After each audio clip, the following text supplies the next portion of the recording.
Mais nous, laisse. Mais tu as d'autres oncles et tantes, tu ne vas pas les embêter comme ça, si? Bah non, parce que je prends mon téléphone et je leur parle. Quand je veux voir ma tante Marie, je vais la voir à chaque fois que je viens ici, je vais lui rendre visite. Ouais, mais... Jamais elle dit ça, mais jamais elle refuse. Jamais elle se bord en disant j'ai peur. Elle peur. Elle est là, elle rigole, elle s'amuse. Je vois mon oncle André, je vais le voir à chaque fois que je viens. Il y a le drouillé, je vais pas le voir. Tu connais le drouillé? Je picole, je teste, je dis n'importe quoi. Je veux pas le voir, ce con là. Qu'est-ce que tu veux faire, toi? Ben Léon est rendu comme ça maintenant. Il s'est mis à boire à cause de toi. À cause de moi, bien sûr. Bien sûr. À cause de moi. Bah ouais, c'est moi qui tiens la bouteille, je la fous dans la gueule. Ah bah oui. Il a trop bu hier. C'est vrai? Il picole? Oui. T'es fou. Non, mais vous déconnez. Non, tu déconnes pas, toi, jamais. On est obligé de prendre des comprimés pour dormir. Allez, incroyable. Avec les conneries hier soir. Non, mais c'est sérieux, Léon. Il boit pas. Non, mais vous vous moquez de moi. Est-ce que tu te moques de nous, toi? Non, mais Léon, il boit pas. Si, Vous êtes con. Bah alors, on n'est pas con. C'est ta faute, tout ça. Voilà. Donc, arrêtera tes conneries, parce qu'il arrêtera. Et c'est pour ça que je leur présente. Dormez ce matin.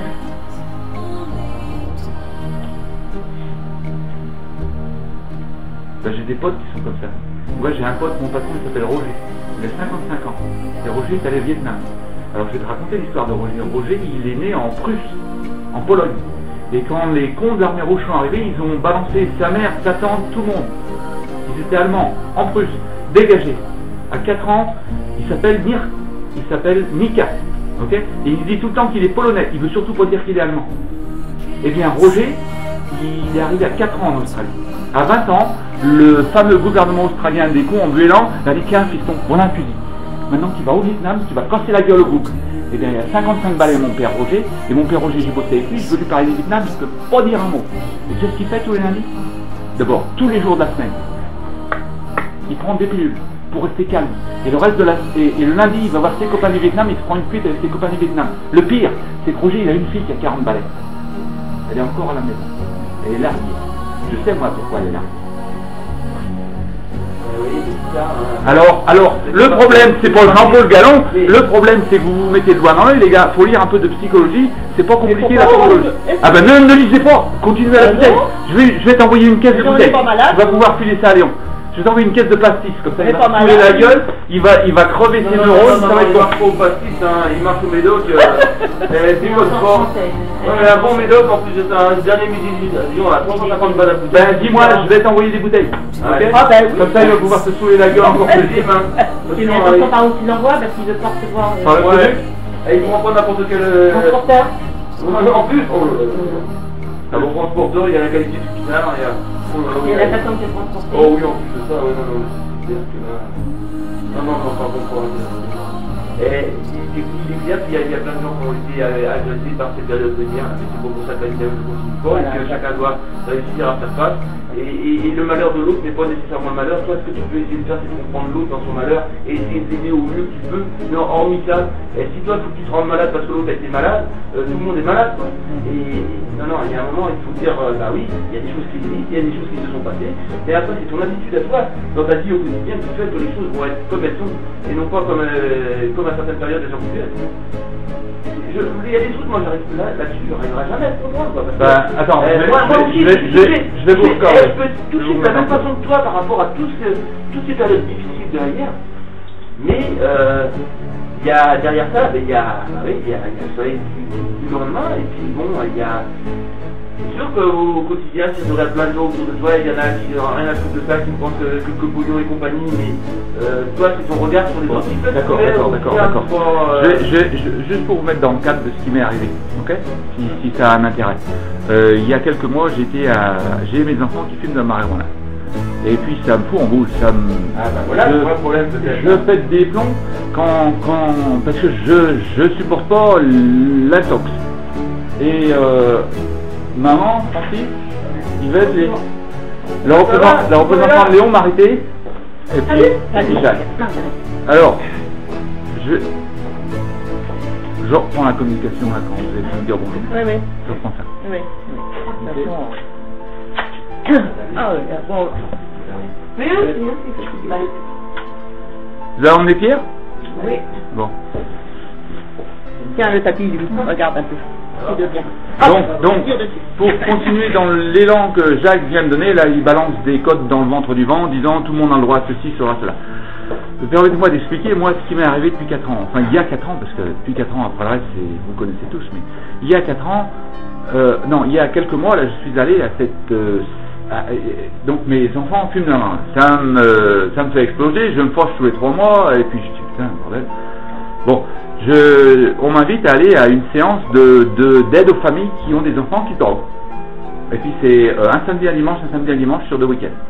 Et puis le premier samedi on va, et rien ne se passe, et puis je trouve ça plutôt ennuyeux.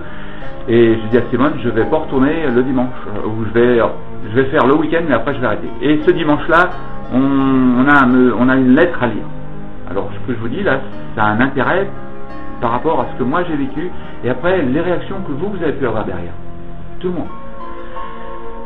Et la lettre, eh c'est une lettre qu'un monsieur qui a perdu son papa, le monsieur qui a créé l'organisation là en Australie, il a perdu son fils qui avait 20 ans à l'héroïne. Et puis le fiston, il s'était même mis sur les marches de l'hôpital pour pouvoir s'injecter de l'héroïne sans risque. Et puis en fait, il en est mort. Le père retourné, il sait plus quoi et quoi, et puis il a créé cette organisation pour aider les parents qui ont des enfants qui droguent, et puis il a fait une lettre à son fils. Il a écrit une lettre à son fils, en disant ce qu'il pense, et puis en disant au revoir, et puis son deuil. Et puis cette lettre, on nous l'a fait lire, alors on est 10 personnes, on nous l'a fait lire, chacun un paragraphe. Alors il y a une première personne qui lit son paragraphe, moi, puis quand ça arrive à moi, je commence à lire, et puis j'éclate. Je suis en larmes, je peux plus, je suis plié comme ça, le mec il veut me parler, je dis non. Et puis ça dure 20 minutes, et puis j'y arrive pas à décoincer. Puis je me dis, mais mon Dieu, mais je connais pas ce gars-là, je connais pas le père, je connais pas le fils. Et puis mes enfants, ils fument de la marijuana, parce que c'est pas de l'héroïne, quoi. Ça n'a rien à voir avec ce qui se passe là, savoir ce qu'il y a dans ma caisse. Alors à ce moment-là, je décide d'aller faire un cours sur le deuil. Visiblement, il y a un deuil que j'ai pas fait quelque part. Je vais faire une séance sur le deuil, 6 semaines, 2 heures par semaine. Et puis là, on m'explique le deuil, comment ça marche. Et puis en fait, les gens peuvent perdre quelqu'un, perdre une situation et ne pas faire leur deuil. La stocker dans leur cerveau. Ensuite, ils en perdent un autre, ils la stockent aussi. Et puis ils font jamais leur deuil, jusqu'au jour où, bang, il y a quelque chose qui arrive, et puis tous les deuils arrivent d'un coup. Et puis quand j'ai fait la séance sur le deuil, je dis mais putain, tout ce qui m'est arrivé là moi depuis 4 ans, mais c'est exactement ça. Mon grand-père est mort, j'ai jamais fait mon deuil de ce mec-là. Et il y a 4 ans, je pleurais mon grand-père, je disais à mon conseiller, je comprends pas, on l'a enterré il y a 35 ans, comment ça se fait? Et le mec il me dit, t'as pour faire ton deuil. À l'époque ça résonnait même pas trop. Et j'ai fait un deuil massif. Alors qu'est-ce qui se passe? 2004, il est tellement massif le deuil que je vois plus rien, je commence à écrire, puis j'ai écrit de mon grand-père, je viens de passer 40 ans au Auschwitz, des trucs, hein. Je sais pas d'où ça sort. Et qu'est-ce que je fais? J'envoie ça à la famille. Et puis la famille pète des joints, ça part dans tous les sens aussi. Ça veut dire que ce deuil-là que moi j'ai, il semblerait que il y a des gens qui ne l'ont pas fait non plus.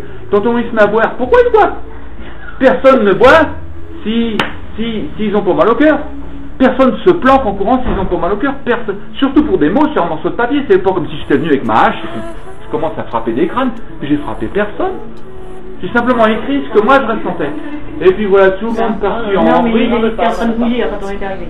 Ouais, alors la difficulté, c'est que ça a ajouté à mon deuil, parce que moi je suis complètement, on pourrait dire, enraciné dans ma famille. Alors ma famille s'en va, là le petit Jean-Paul intérieur dit, oh putain, je suis tout seul, panique à mort. Il y a toutes les photos que Et puis ça m'a, ben voilà, en gros la situation. Alors, de là, si tu veux, à arriver, attends, je vais te dire tout de suite. Les photos de cul? Oh, pas les photos de cul, mais quelles photos photos? que nous envoyés, de ta table, tout ça. Ah ben des photos que maman m'a données, oui. que j'ai.